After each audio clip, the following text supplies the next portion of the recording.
While working in a rehab hospital, she realized that she really wanted to teach physical therapy and not actually do physical therapy. So she decided to go to graduate school and get a PhD in cell biology and anatomy at Emory. When she was in graduate school, she had a lot of, sorry, I'm getting confused here. She was able to get admitted to Emory, where she was shocked to find that she really loved biochemistry and cell biology, and much more than she thought she had liked clinical work before. Sharon had the pleasure of taking her qualifying exam twice, and the second time was much more fun than the first. After graduating in 1991, she went on to do a postdoc at Johns Hopkins University, where she became a faculty member at University of North Carolina at Chapel Hill. Some of her grants were funded, some were not. Some of her experiments worked, most did not. The papers got rejected again, and finally accepted, and a lot of the ideas never really went anywhere. Overall, there were a lot of exciting times and some pretty big setbacks. In 2007, Sharon joined the NIH to direct the Office of Intramural Training and Education, where she continues to work today. And she really likes her job on most days. So please help me in welcome Sharon L. So, you know, the Instagram version of my life is Sharon was a genius. She sailed through her educational experiences, never struggling ever to this day. But isn't it the truth that this is pretty much what where's the clicker? What happens to all of us, right? Is we have this backstory. Having written that, I realized that I am the queen of second time around, right? I got the right career the second time around. I got into grad school the second time around. I passed my qualifying exam the second time around. And so I really embrace that concept, right? I am, that's when I shine. But I start with that introduction for one reason, and that is that is essentially what it means to be a scientist. It means to really deal on a daily basis with things that don't work, with setbacks, with the struggles of being a high knowledge worker, which means we're always learning new things, we're always facing what we do, what we know and what we don't know. And so I want to talk about that today, okay? I really want to talk not so much, although the title is good enough, I changed it for something else. I'm going to talk a lot about being a resilient scientist, which means becoming a resilient learner. I want to start with this really nice graph or schematic that I borrowed from Ken Blanchard in his book Self-Leadership and the 1 Minute Manager. And I'm going to start with a story. So years ago, I decided that I wanted to learn Spanish. I decided that I love to cook. That's probably my passion outside of work. And I see myself traveling all through Central and South America, cooking in different countries, going to the market, buying things and cooking. And I decided I needed to know some Spanish to do that. So it was actually Thanksgiving. I started my first Spanish class in MIH in September. And at Thanksgiving, we had a substitute teacher who didn't understand that the people in the class were really busy and probably hadn't done any of their homework, and we were supposed to come in all day to talk about what we were cooking or making or eating for Thanksgiving. And I had to stand up in front of the room, and I had to talk. And the only word that I could pull out was pollo for chicken, which I wasn't making for Thanksgiving. Now, what happened there was that I hit what is known as the disillusioned learner phase. When we start something new, whether it be grad school, whether it be a new set of experiments, whether it be mentoring our first undergrad, whether it be in a class that we're really excited to take, we often start as an enthusiastic beginner. Our confidence is like nothing. So at the beginning, when I started Spanish, I assumed that I'd go from like 0 to 100 pretty quickly, not acknowledging that I didn't actually know the numbers. I mean, I knew nothing, right? The only thing I knew was the Taco Bell commercial, right? Quiero Taco Bell, right? That was like the extent of my Spanish. But I had this high confidence this is gonna go okay. But then I had to stand up and I had to talk in Spanish, and suddenly I realized this is really hard. Right, there's like 12 tenses, and all I can pull out is chicken, right, which I'm not cooking. Now, that's the disillusioned learner phase. Now, fast forward a little bit. I had decided that whenever I went to a Mexican restaurant, I was going to ask them to speak with me in Spanish, and it was going to be great, right? And we like Mexican food, so that gives me a lot of chance to practice. In fact, that's really our favorite place to go out to eat. And I had this situation where I had this lovely conversation, and I asked what the specials are, and the man says, "Ongus." And I'm like, great, I'll take that. Well, it turns out ongus are mushrooms. I hate mushrooms. I will not eat mushrooms, right? So the whole thing came, it was the mushroom special, a mushroom enchilada, a mushroom taco, a mushroom soup. I mean, everything. It's like we were gonna have mushrooms for dessert. But here's the thing, at that point, right, I can imagine it, right? At that point, you know, that setback was nothing more than a learning experience. It became just a funny story. I tried to get my wife to eat it. She was like, I don't touch mushrooms either, right? No way. These are all yours, babe, you know? And life goes on, right? If we can hold on during the disillusioned learner phase, we often can reach the cautious performer stage, and we have good days and bad days. Learning is easier. Our confidence is variable, right? I mean, right after that little mushroom experience, I was damn sure I was never going to talk Spanish again, right? But you know, the next day, there I was up again, you know, listening to a podcast and practicing. So we hit this phase where our confidence is variable, and we realize, hey, we've learned something. Right? And if we hold on, sometimes we reach the high achiever phase, sometimes not, right? But we get through what we need to get through. And in school, right, in lab, in life, sometimes we can't give up at the disillusioned learner phase. I probably could have quit Spanish and just said, forget it, that was embarrassing. You know, I'm done with this, and I'd probably be okay, right? But sometimes we can't give up, right? We have to hold on during the disillusioned learner phase because it's something we really want. Resilience in learning and in science is what we do and don't do during the disillusioned learner phase to hold on and persist.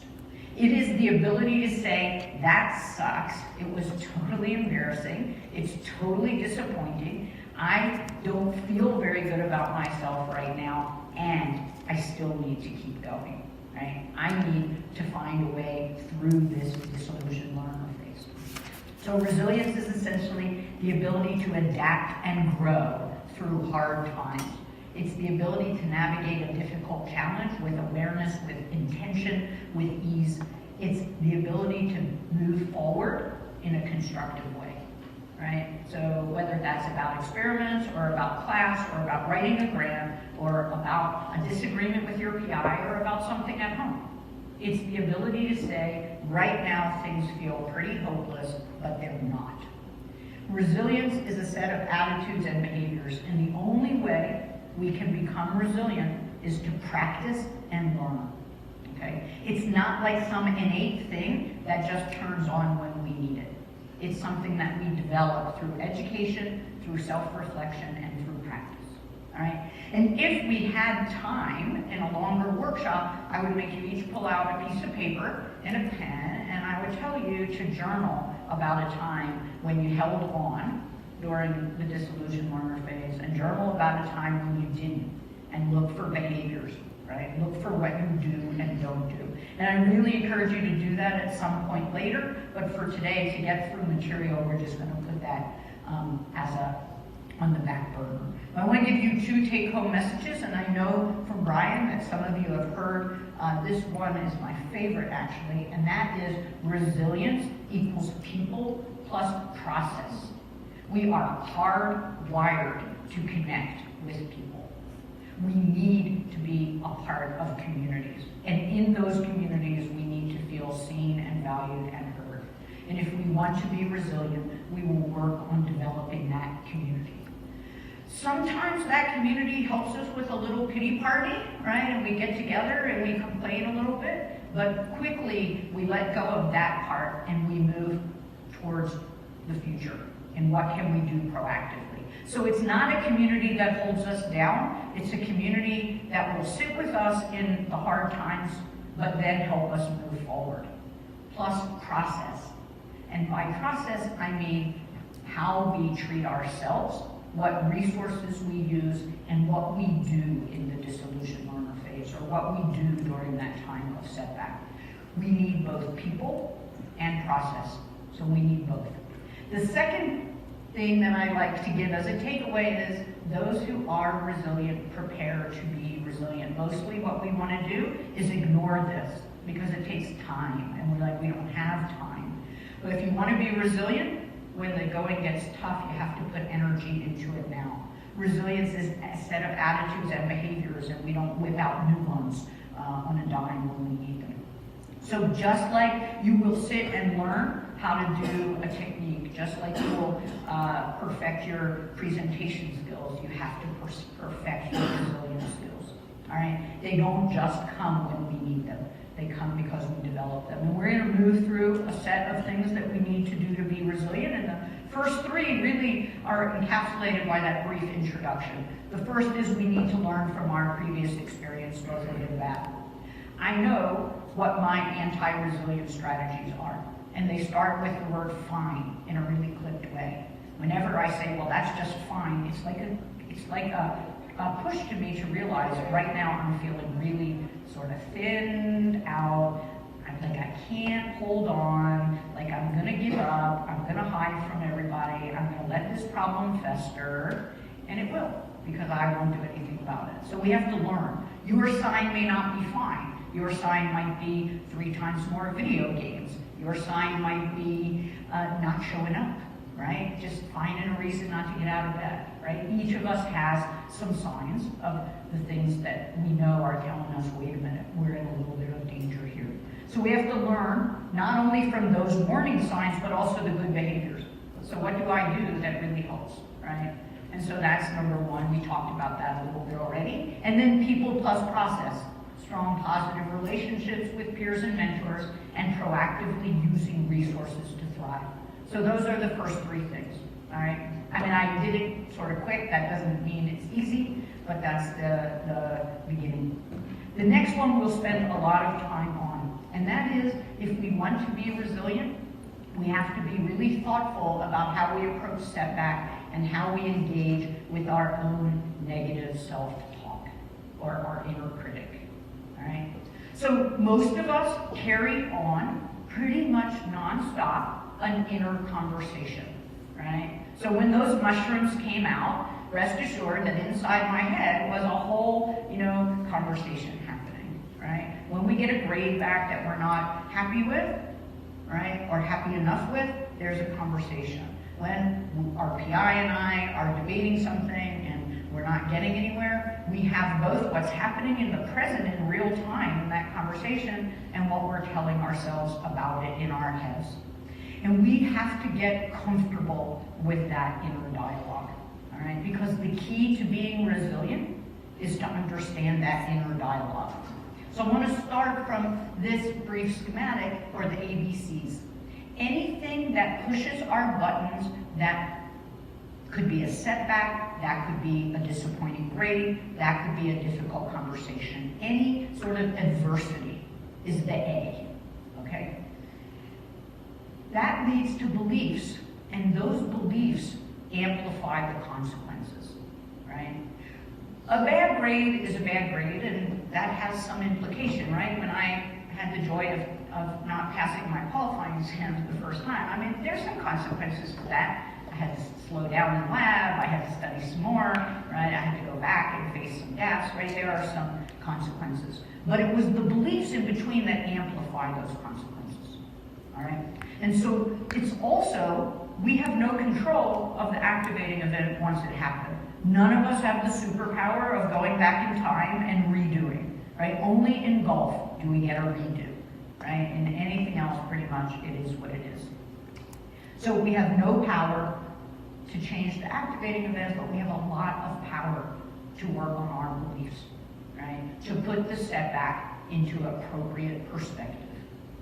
So I want to work a lot on the beliefs. This work was started by a psychologist, I think, actually clinical psychologist, Albert Ellis, and it was amplified in the work of Martin Seligman, who is considered to be the father of the positive psychology movement. And if you want to learn anything about the positive psychology movement, you can start at his website, which is just positivepsychology.com. But I want to start with a little bit of philosophy at the start, okay? So I'm going to flash up a picture, and I want you to just tell me the first word that comes to mind when you see that picture. First word. Someone. Hunt. Hunt. What else? Aggression. And almost always that's one of the first words. I mean, that bird is going to be lunch in a moment, right? Right? So this is a jackal, all right? All right? So this is a jackal. Now, what's the first word that comes to mind when you see this? You know, 100% of the time, I hear, "Aw." It's like, I should start betting on that, and I would be having better vacations. I should just say $1,000, I know what's going to happen, I'll write it down. I should get the host should have to do that. So Kristen, I would be like, I came, $1,000 bet, and I leave here $1,000 richer. 100% of the time people say, "Ah." Let's think a moment about giraffes. Actually, I think giraffes probably fight on occasion, just like I think jackals probably love their kids, okay, at least at some point. When you look at that giraffe, though, you do sort of see this caring, loving, nurturing animal. Giraffes pump blood against a crazy gradient, right? They have to pump blood a long way, so they have a huge, large heart, probably the largest in the mammalian kingdom. And furthermore, they can see often over the tree canopy. Not always, but often. And having been on a safari, I mean, it's really true. It's just amazing how tall up they are. Even when they are trampling and killing the underbrush, there's something peaceful about the way they move, right? So when we communicate, when we talk to ourselves, or when we communicate with each other, we can communicate like a jackal to tear down, or we can communicate like a giraffe in this calm, supportive, build-up way. Jackal or giraffe. Now we talk to each other, and that would be, outward communication. But we talk to ourselves, inward communication. So I want to ask you, do you talk like a jackal or a giraffe? Because when we jackal on ourselves, we make that setback far worse than it was. All right, not to say, I mean, some setbacks are big, hard setbacks. We face hard adversity, not only in school, but in life. But when we jackal down in response to that setback, we make it worse. All right, so are you a jackal or a giraffe? All right, and that's not, none of us are exclusively one or the other, but some of us have quite a tendency to jackal on ourselves. In fact, we know that the stories we tend to tell ourselves in response to setback are often delivered in jackal language. And furthermore, we know they are much more negative than the situation warrants. All right? We know that, and we also know the consequence of that, yet we tend to do nothing about it. All right? We just tend to let that voice go totally out of control. So the fact that our stories are more negative than they warrant, and the fact that they are delivered in jackal language, makes them highly demotivating, and we get caught in that disillusioned learner phase. And nothing sucks more than the disillusioned learner phase, right? It's like a total anti-resilience period. There are two parts of the language and stories we tell ourselves that I want to address today. They both lead us to really feel bad about ourselves. And one area I want to talk about are cognitive distortions, and the other is imposter fears. And I'm sure you've heard some about this. We'll move through it sort of quickly and try and put it together. Cognitive distortions are characteristic ways that our mind convinces us of something that is really not true. All right? The reason our mind does that is it is trying to reinforce negative thinking so that we keep feeling bad and worried. And the reason for that is that our brain is hardwired to protect us. Our brain is really a threat sensor at its most ancient form. Think back to when we were roaming the savannah, right? We could either eat lunch or be lunch. So if I pause for a moment, I see a lion in the distance, and I say, I wonder if that's soft fur. I wonder if those teeth are really sharp. I wonder if that lion could keep me warm tonight. Let me go see. I will be lunch and not live to see another day. So our brain, first and foremost, evolved as a threat sensor so that when I saw lion, I ran, right? Our entire stress response, or our fight, flight, freeze response, is the oldest response we have in response to anything negative. Now, when we were scanning the environment and needing to see lions, good on us that was the first response. But you know, the metro stopping, and in DC, that's a big deal. That's a huge big deal for me because I rely on the metro every day. The metro stopping is not a lion in the distance, but I respond the exact same way. Oh my God, I'm gonna be late. The day will get off to a bad start. It will get worse. Probably Francis Collins will call on, stopped on the metro. He'll be upset. Run away. Okay. Fight, flight, freeze. Our brain is first and foremost a threat sensor, and it tells us really negative stories because it wants us to get out of harm's way. So that built-in negativity bias is to protect us, and that's a good thing if we can control it. But generally we don't. We let that jackal voice and that exaggeration of the terrible story go on and on. And the beautiful thing about this is that we know a lot about them. All right, it's not like they don't come in really discrete, distinct flavors. And once you know your go-to cognitive distortion, you can start to control it. The first step in controlling your inner critic and making it talk in a more appropriate way is to know what you do. So we're going to look at 6 of the most common cognitive distortions. They're also known as automatic negative thoughts, or ANTs, which is a nice abbreviation. So if you want to learn more about these, you can Google both cognitive distortions and Google automatic negative thoughts. Ken Burns, who's a great writer, who writes a lot about cognitive distortions, he uses ANTs. Okay, so you'll see that in the literature a lot. So let's start with this one. And if this is the one you do, or one that you do a lot, usually most of us have 1 or 2 of them that we do, you're going to own it by making some noise. All right, so I'll give you an example, and then we're really going to own them. And the first is all or nothing thinking. Our performance is either perfect or it's terrible. So you have a committee meeting, you give a talk at a meeting, you do really well, you answer a lot of hard questions, somebody raises their hand, asks a question, and you freeze, and all that comes out is pollo, right? Or whatever, right? You can't answer the question. You get back to lab later, and people say, how did it go? And you're like, it was terrible, right? That is all or nothing thinking. Who does that? Yeah, it's interesting. Nobody will ever make any noise. Like, people are like, I'm not owning that. No, I'm not going to own that. We have like really, I think, a barrier, all of us, to looking at the places where we struggle a little bit, and that's for all kinds of reasons. The honest truth is, this is a part of being human, right? We all do this, all right? So over time, the more comfortable you get with your cognitive distortions and your go-to anti-resilience behaviors, the better off you are because you can control them better. So I'm going to totally own the next one and say, this is me, okay? And that is catastrophizing. We exaggerate the implications of a setback or a mistake. My son gets up 15 minutes late. I know he needs to be at work.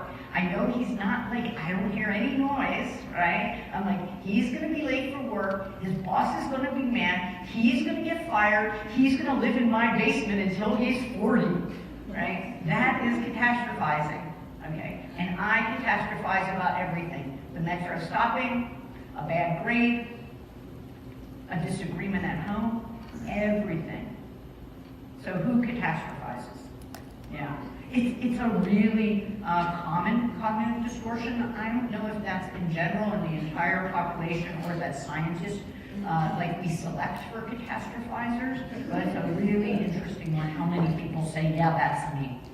Now here's another one that's really important, mind reading. We make assumptions about what someone else is thinking. So our PI comes in, walks right past us, slams the door, and we're like, oh, she didn't like my abstract. That would be my reading, right? Maybe she got a ticket on the way to work, right? Maybe she got an angry phone call. Who knows, right? Maybe it had nothing to do with us. That's mind reading. Who does that one?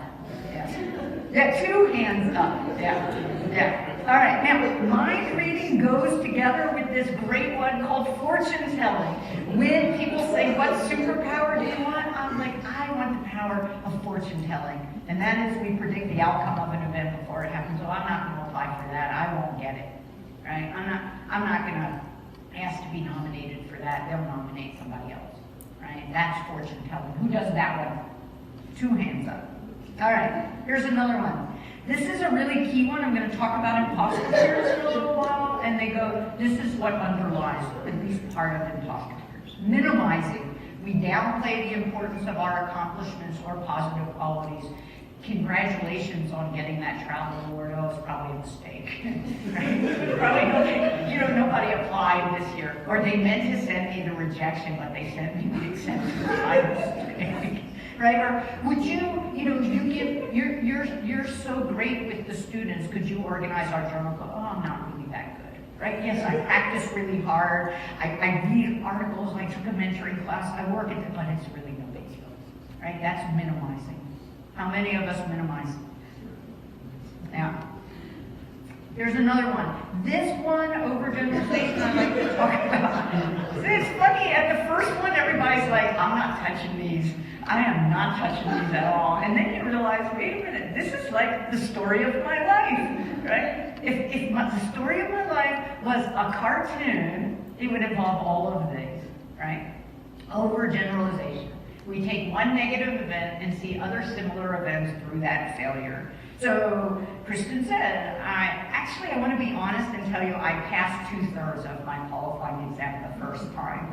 Okay, but as she said, I had to take it again. I put off taking it. I'm invited to leave grad school because I missed the deadline to retake it. Why? Because it's like, well, I failed it before, so I'm going to fail it again, and that felt really lousy, and I want to fail it again. Right? I wasn't good enough the first time, I'm still not good enough. We take like this cloud of a setback and we carry it with us all over, right? I didn't do well in biochemistry, so I might not do well in cell biology, right? I stumbled at this poster, so every poster is going to be the same. Not, well, that was the first poster I ever did at a national meeting, right? It's a learning experience. I'll do better next time. It's, ooh, I struggled, I'll struggle again. That's overgeneralization. Who does that one? Overgeneralization, if that one really resonates for you, you should look at the book Learned Optimism, which is a book written by Martin Seligman, because overgeneralization is one of the things that pessimists tend to do, right? And although we can't dramatically change our optimism and pessimism level, part of it is inbred, lots of it is by experience, we can change it some. We can train ourselves to be slightly more optimistic, okay? And so overgeneralization is a big part of that.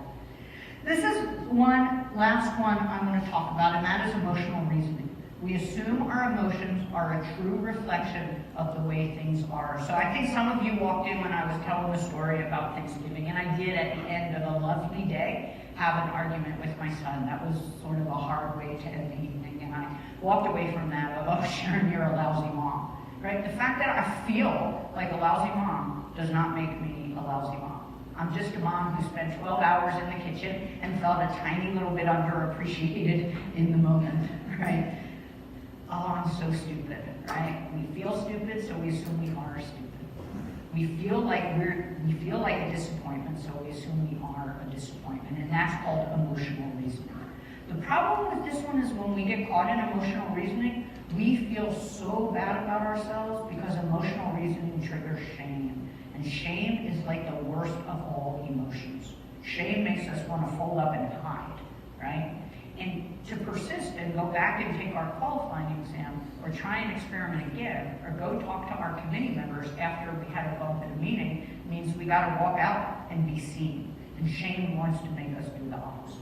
So I think emotional reasoning is a key one if you use it to start looking for it, right? So there are about 20 flavors of cognitive distortions, but I see these the most in students, and so I wanted to mention these. Those of you who want to learn more just need to Google cognitive distortions, and there's a huge amount of fabulous literature.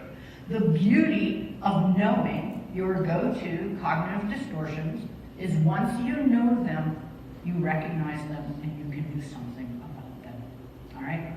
It's not just to laugh, although it does make for some good laughter. And laughter is a great way sometimes of dispelling stress.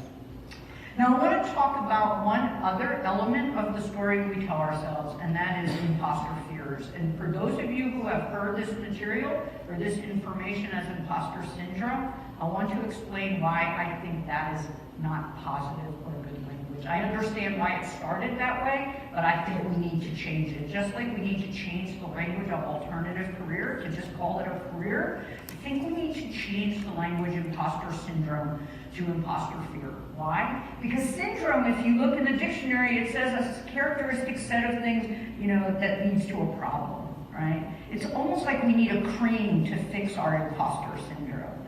But actually, they're sort of a normal, healthy response to being in a new learning environment, or a normal, healthy response to learning a new thing. Fear is a normal, healthy emotion that tells us we are at risk in the moment, right? All emotions have a benefit, right? That's why we have emotion, is to respond to them.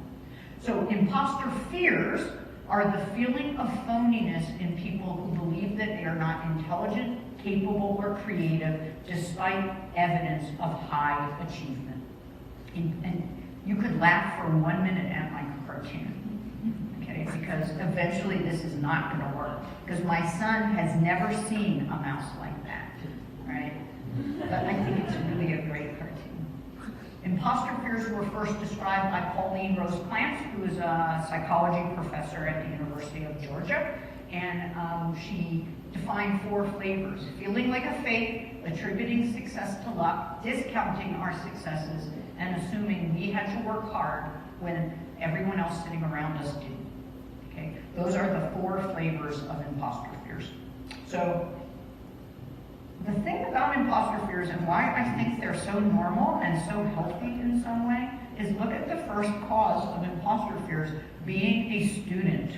Like, hello, right? First of all, you are all students or postdocs in training. Second of all, science is lifelong student, right? Like one day somebody says, Sharon, you should knock that gene out. And I'm like, yeah, I should. How do I do that, right? This is lifelong learning. So every time we're confronted with new learning, we realize, wait a minute, this is hard. Ooh, I feel like I might not be able to do this. And that triggers imposter fears. Being in an environment that feels foreign to you, moving labs, moving institutions, the start of your postdoc, there you were, star graduate student at the end, new postdoc just starting out, right? That triggers imposter fears. Some organizational culture and messaging, also our family messaging, can drive imposter fears. So even the word scholar, NIH likes to fund people in scholar, the undergraduate scholars, right? This scholar, like scholar, that's a heavy word. Scholars don't struggle to get their math, right? Their math calculations, right? Right? Scholars don't have to watch Khan Academy videos to remember the Krebs cycle. Scholars are just naturally gifted and smart. So organizational culture in science, I think, drives this. NIH has a mug. NIH, lots of really smart people, right? So if you made them, you're struggling that day and you see that mug, it's like, not me, not me. Everyone else maybe, but not me. And that's the heart of imposter fears, is everyone else is competent and I'm not. Another thing is what we heard from family. So how many of you got a 90 and were asked about those 10 points? Yeah, like I think parents think we think we're doing a great thing, right? We're just motivating you to excel, but really what we're saying is only perfect is good enough. Perfectionism is at the heart of a lot of imposter fears. But some of us heard a different story, and that is, oh, your brother is the smart one. You're the funny one, or you're the athlete, or you're the troublemaker in the family, right? So that tells us we're not good enough, and then we get to school, we look around, and we're still carrying all those messages. When Pauline Rose Clance started this work, she was looking at why women didn't persist in academic environments, and she talked about how there were so few women around. Women looked around, didn't see people who looked like them. That triggered imposter fears. We now know the language around that and the science around that, and that is something called stereotype threat. So if you grew up hearing women aren't good in math, and there you are in a differential calculus class, and you have a question, and you heard this stereotype, women aren't good in math, you're not going to raise your hand and say, I got some questions. Stereotype threat doubles down on imposter fears. So women in some science environments, people of color in many science environments, have sort of a double dose of imposter fears, or more sensitivity to the impact of imposter fears, because there's another driver of the imposter fears. And then finally, the last one is working in a creative field. And for a while, I took that one off because I thought science, we're not artists, we're scientists, right? Just the opposite pole. I added it for two reasons. First, my wife is an artist, and one day she said, hey, what happens? Also, I really appreciate having watched her struggle to get art into shows. It's harder than getting a grant. I used to think nothing was harder than getting a grant, and then I'm like, oh, that's harder than getting a grant. But the second reason is I realized science is pretty creative. You gotta pull pieces from a lot of ways. You gotta tell a story in a certain way. You gotta sell your story. Like, it's pretty creative. So a lot of reasons why you feel imposter fears. So there's nothing wrong with them. Yet again, they drive shame. And the minute we feel shame, the people part of people plus process goes away. Because when we feel shame, we want to hide. And when we hide alone, right? One of the key things about imposter fears is this. All data suggests 70+% of people feel imposter fears at some point in their educational journey. And I suspect the 30% who say no forgot about it, right? Like if somebody asked me now about imposter fears, I'd say, not really an issue. Yet when I was a graduate student, I always said, well, when I drop out, I'll be really good at, would you like fries with that, sir? Right? That's imposter fears. That's just my humorous way of saying, I feel really threatened here, right? And I know that. When I make jokes, it's one of two things. It either is my aspiration to be a stand-up comedian, which I'm trying my material on all of you, so thank you very much, or it's that I'm really feeling vulnerable, and I hide that with a joke. All right? So I think some people like me would say no, but the honest truth is at one point in our career, these were a big deal. 70+%. Like what else in the world that 70+% of people experience do we call wrong, right? I mean, it's a part of being a student. Yet we talk about them as if they're a negative thing. And the reason for that is when they grow large and unchecked, and when we don't talk about them, and when we get caught in the shame about them, then they do become a problem. So we really have to embrace the fact that imposter fears are a part of the student experience and a part of the lifelong learning experience. The other thing we have to do is say, if all these things are so bad, if catastrophizing makes us feel bad about ourselves, if imposter fears make us feel bad about ourselves, why do they persist, right? Evolutionarily, why didn't they just go away? That threat sensor, I mean, we're not in the same kind of threat anymore, so why not just let these go away? And there's a reason why, and that is, in small doses and put into perspective, these fears, these cognitive distortions, they make us work harder. If I catastrophize and I say, my budget presentation won't go well, oh my God, I won't get money, I won't be able to do, I'm going to practice one more time, right? If I think my committee is going to eat me up alive, I'm going to say, let me sit and think about everything that might be a problem with my experiments. So I tell them the problems, not them ask me about them. If I feel like an imposter on day one in my biochemistry class, I might go home, get the book, set up a study schedule, join a study group, and keep up. In small doses and really put into perspective, these are adaptive. They just become maladaptive because we think we're the only ones feeling them and we hide them. And anything that we hide can lead to shame. If we just said to each other, ooh, it's an imposter fear kind of day for me, someone would say, yeah, that happened to me last week. You know, well, here's what I tried. What are you going to try? Right? When I say, Sharon, that's just you catastrophizing, right? Or I can say out loud, I think I might be catastrophizing. Someone says, yeah, Sharon, you are. Like, tone it down. The problem is we think we're the only one and we don't talk about them. So when they go unchecked and unquestioned and we sort of deal with them in silence or suffer with them in silence, they lead us to experience chronic stress. And chronic stress, we know the science of chronic stress. Chronic stress leads to poor performance. We don't sleep well, we don't heal, our memory is shot because we're not sleeping. Chronic stress is not adaptive, it's maladaptive. We don't ask for help, we second guess ourselves, we maintain a low profile, and eventually, if we really leave these go, they lead to self-sabotaging behavior. We use drugs of abuse and other things of abuse to self-medicate. We ignore, we don't use resources, we hide. So if we don't put these in perspective, we get in trouble. Put in perspective, many of us will say they really drive us.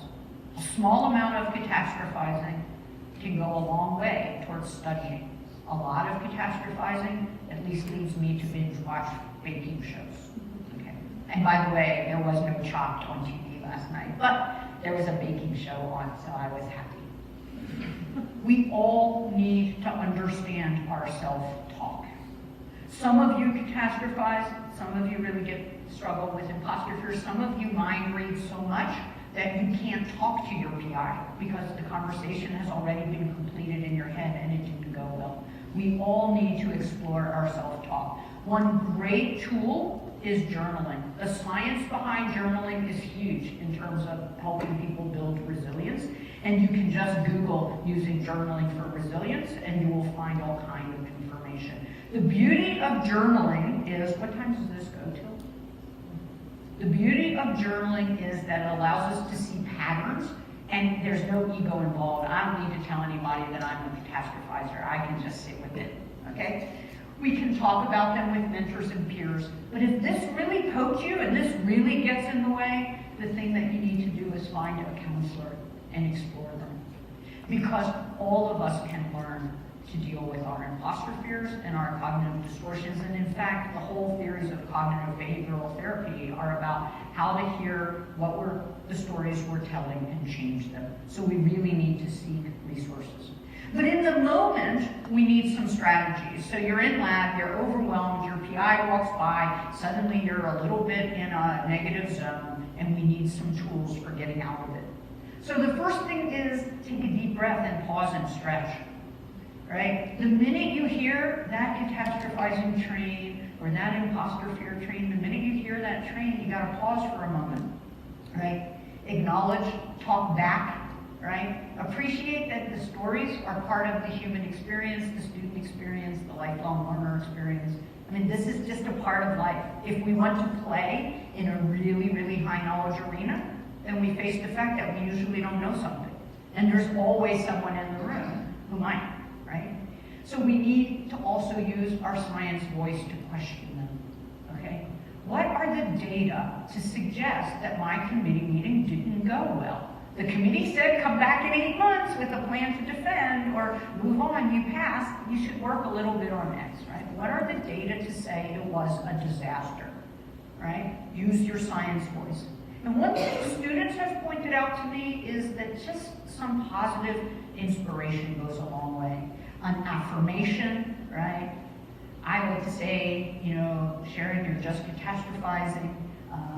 There's a lot of literature on using positive self-talk in the gym, right? I will always run harder when I say, come on, Sharon, you can do 8 miles per hour for 30 seconds, right? Come on, Sharon, don't stop, right? There's a lot of data on positive self-talk.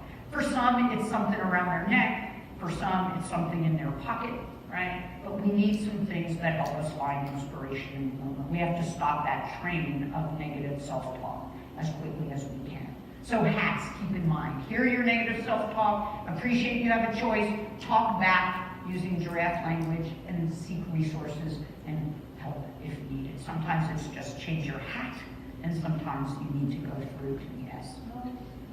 There's another great literature, and I won't talk a lot about it, but it's the theory of appreciative inquiry. And that's a tool for self-change that focuses on starting with what is working and using what is working as a foundation to look at what is not working. So when I get a grant review back, when I used to write a lot of grants, now I mostly write educational grants, but when I get a review back, the first thing I do is highlight in pink all the nice things they say about me. That's the theory of appreciative inquiry. Let me start from what went well, not the fact that I got a lot of critiques. All right? And you can go back to these slides. I'll leave the slides here and you can all go back to them, because I want to end with this part. So I don't want to spend too much on that. Fundamentally, if you want to be resilient, you have to embrace this concept. And that is, to do well, we have to be well. Hard stop. There is no way to wiggle out of the fact that if we want to deal with setback and disappointment, we have to take care of ourselves. And by taking care of ourselves, I mean we have to take care of our body, our mind, our heart, and our spirit. And most scientists right here say, whoa, no time. So we're going to go ahead and do this exercise anyway, and then I'll address the no time. So we're going to do a quick assessment. I'm going to read it. You decide never or always, and just reflect. If you want the hard copy of this, send me an email. I'll drop it to you in email. I am getting enough sleep, and we know that that means 7 to 9 hours on average. I am eating balanced, nutritious meals. I avoid excessive use of caffeine. I avoid excessive use of alcohol and other drugs of abuse. Happy hour is not a wellness strategy. A drink with friends can most certainly be a wellness strategy, but excessive use of alcohol is an anti-wellness strategy. I am getting regular exercise. I am getting regular health care for myself. I take care of myself when I am sick, need rest, or just need a break. And just sit for a moment with anything you're proud of, anything that was an ouch for you in taking care of your body. We're going to do mind. I avoid getting caught up in perfectionism. I focus on the present versus rehashing the past or worrying about the future. I avoid negative or deceptive self-talk. I practice self-affirmations and positive self-talk. I avoid judging myself compared to others. I give myself time to explore and learn new things. I am open to counseling as a tool to maintain and improve my health and well-being. That could probably be in any of them, but I just put it in this one because there was room on this slide. All right, a moment, just pause. The good, the bad, and the ugly. And as much as we wish we were heads on sticks, we are not, right? And so let's talk about emotional health or heart health for a minute. I am in touch with and let myself feel all of my emotions. I reach out to others for support when I need it. I communicate my needs and feelings directly and honestly. I make time to spend with my friends and families in quotes, because that can be our family of choosing or our family of origin or a combination of both. I engage in activities that are fun and relaxing. I avoid extreme use of my phone as a coping tool and avoidance strategy. I demonstrate compassion for myself and others. And pause here. Some people say I'm very compassionate for others, but I have no room for compassion for myself. And if that's you, you should read the work of Kristen Neff, who is a compassion researcher at UT. She wrote a great book on self-compassion. All right, so we'll pause here for a minute. And now we'll look at spirit. I feel connected to something that is bigger than me, however I define that. Some of us define that through an organized religion, and some of us define that in other ways. nature through volunteer work that we do or something else. A lot of scientists push back on this and say there's no room for spiritual health in science, right? And I would dispute that. I mean, we all need to feel connected to something. It's just whether we do that through a belief in our organized religion or not. I seek out resources that nurture me spiritually. I reflect on and invest in what is meaningful to me. I read writings or watch media that inspire me. I think of and care about the lives of others who are different than me.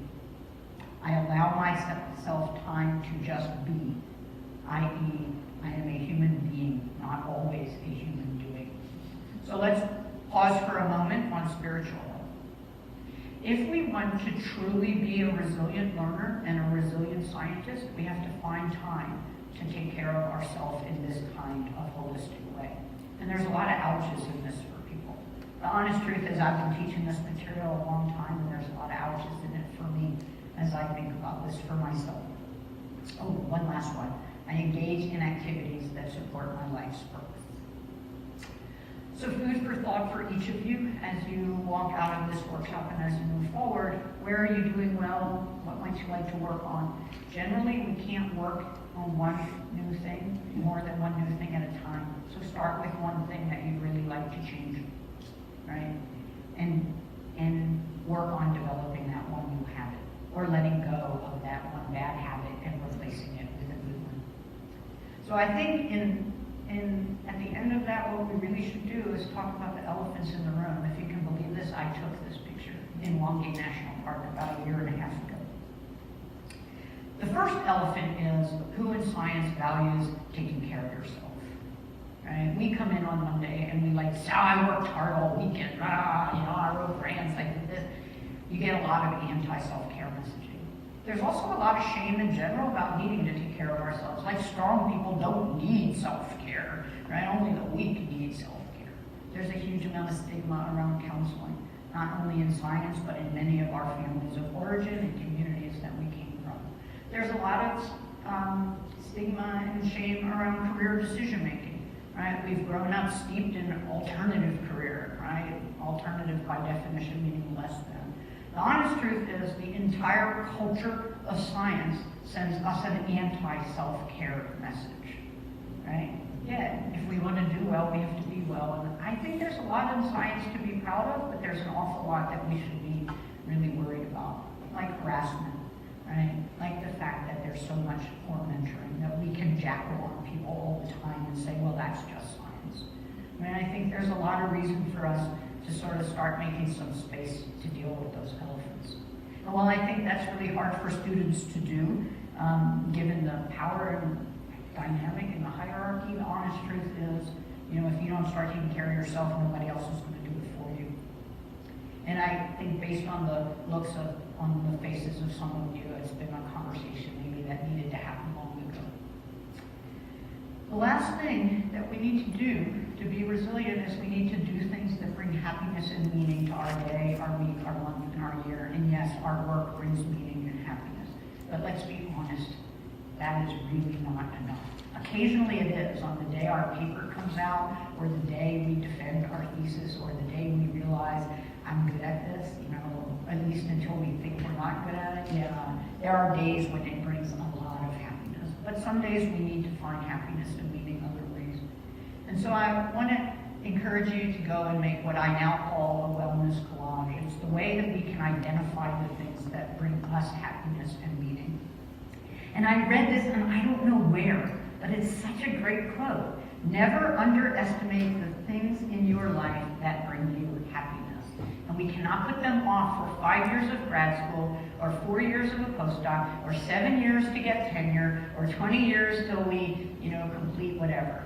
Like, never underestimate a small amount of time put into being happy will be amplified exponentially in your work. So I'm going to encourage you to do what I did with a group of students. This is called a wellness collage. And I just went through my phone and I dropped and dragged some things that really bring happiness to my life. That's my son and my wife. There's me and my very dear friend Allison. That is actually right before we went out to Wongate. That's us at Victoria Falls in Zimbabwe. animals and nature, art. I am a real sports enthusiast. I could fill an entire wellness collage with the different sports that I like to do. And I love to cook, and that's my Instagram channel, where I post food, occasional things about work, lots of things about Orange Theory. You all, lots of videos. You all have a set of pictures. They are probably very different than mine. Some of you love to sing. Some of you love to dance. Some of you love to build things. Some of you, fill in blanks. But you all have a set of things that bring meaning to your life, and you can't put them on hold all the way through grad school and all the way through your career. And so make one and put it up. And when the going gets tough, look at your picture. The other day, I was feeling so not good about anything, and so I popped into a museum. And it made all the difference in the world. 20 minutes looking at art, and I left, and I'm like, I'll be fine. I need to make some changes. I'm going to need to reschedule such and such, but I'll be fine. And so what about your wellness collage, right? And I really encourage you to think about that.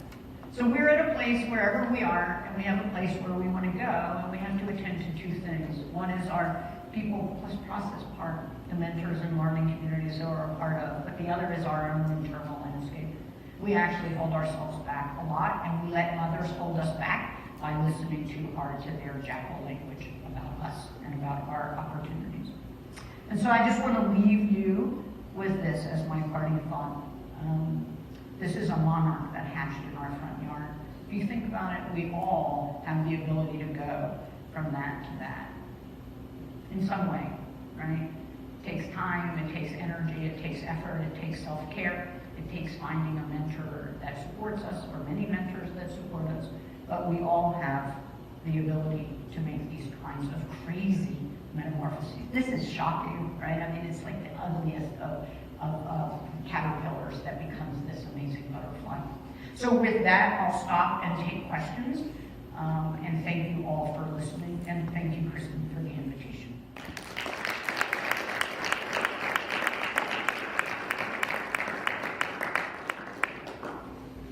All right, anybody?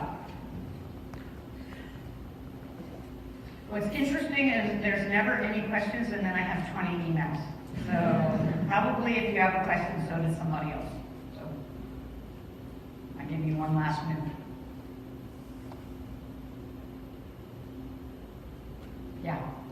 So there's an article that came out not too long ago talking about how postdocs are really important in training graduate students, actually. And so kind of wondering what your take is on using these strategies to train postdocs to grad students.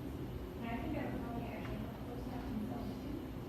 So in fact, in the mentoring course that we teach, we go through cognitive distortions and imposter fears and work on ways that postdocs or grad students can talk about them with either their grad student, their postbac, their summer intern, etc. There's no doubt that learning this material does help us help others, right? So,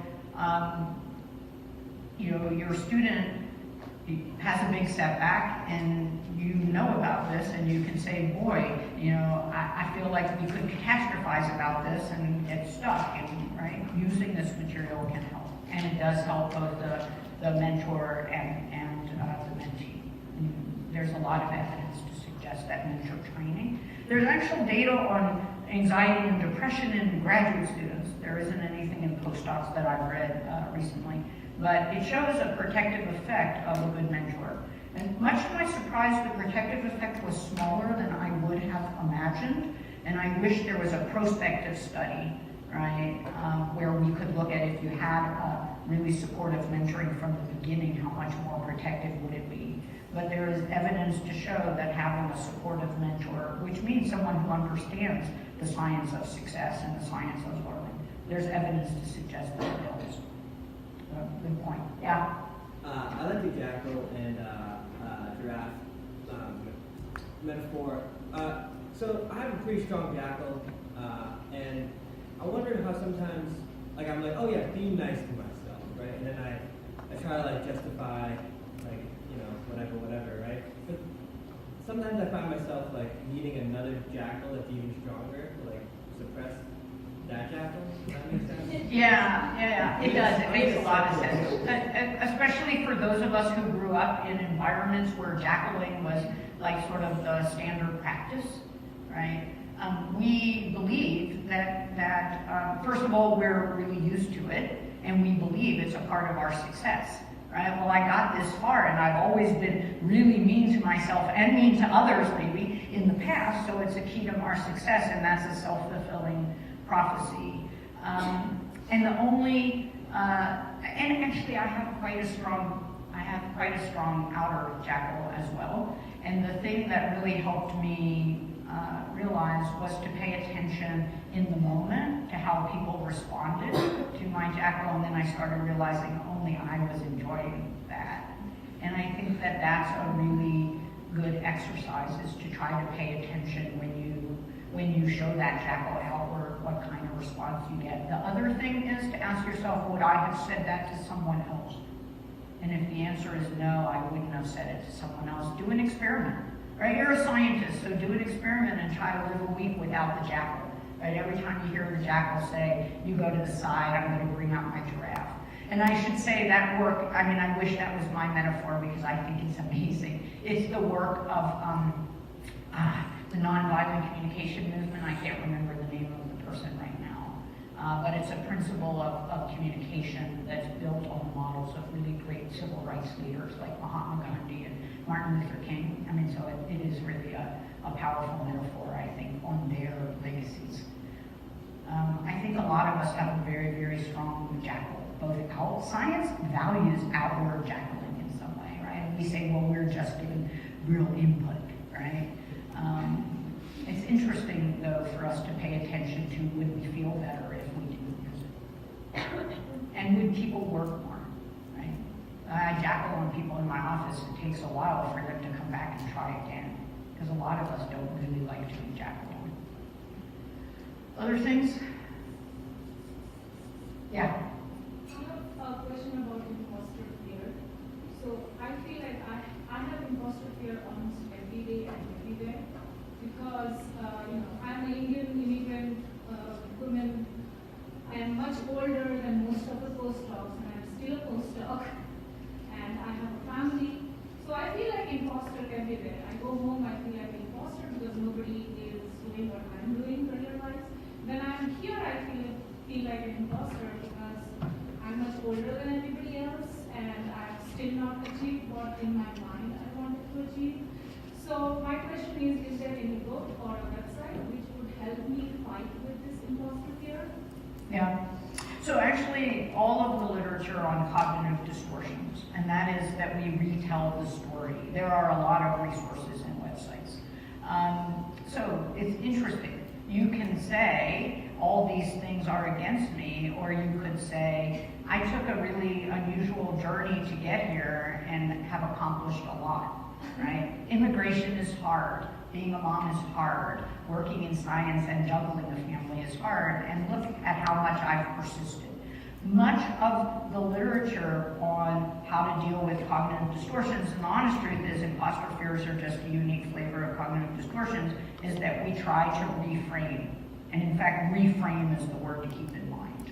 The other thing about all of this, and I never really understood this, mindfulness, I mean, I talked about journaling and community and counseling. The fourth sort of leg of the table of wellness and really how to deal with our struggles is mindfulness. Mindfulness teaches us to sit with those uncomfortable feelings and not say, oh, they're terrible, to just say, oh, here they are. Right now I'm feeling a little bit like an imposter, and there's a lot of reasons for that, and it doesn't feel really great in the moment, but it's a part of who I am, and I'm going to keep persisting. And mindfulness teaches us to be with our emotions, not as negative or positive, as just something that comes and goes. And so some of those strategies might help. I mean, it's interesting, as you told that story, in my mind, I was already reframing each of them. I'm like, wow, like, I can't imagine what it would be like to get off a plane and suddenly do science in another culture, another country, another language. And, when I was starting out, I didn't have to worry about a family. I had the luxury of going slow all day and saying, oops, I can't get home. I mean, if if you reframe that, it isn't a look at all these things not good about me, it's look at all these things I've worked with. So reframing is a really important thing. I also think you should acknowledge that just being willing to say that here out loud is the first step towards, right, doing something about it. Yeah? I just have a couple of comments. First, I appreciate the reframing of imposter fears.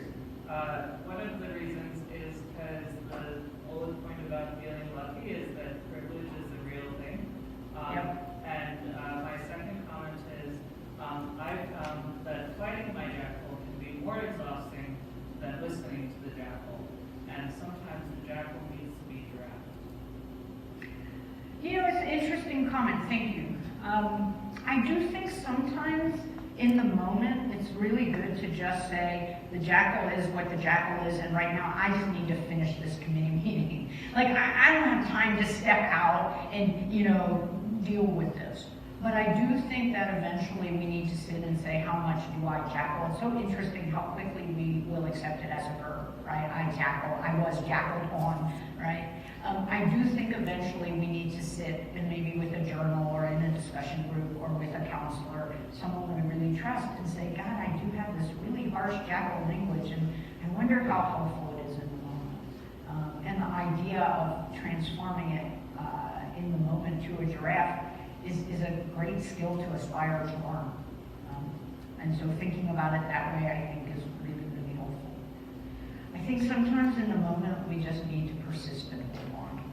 And I think sometimes we get too caught in trying to change it in the moment. But when you have a quiet moment to go back to, what could I have done differently? That's the beauty of journaling. Write about it and then say, okay, so if I could replay this, what would I do differently, right? And I think that's a way of turning your jackal into a giraffe. Anything else? So I wish you all the very, very best. It was, it's an important conversation, and it was nice to have the smaller one with the students beforehand. But I also think these conversations have to happen in bigger communities, and so I thank you for participating. Be well.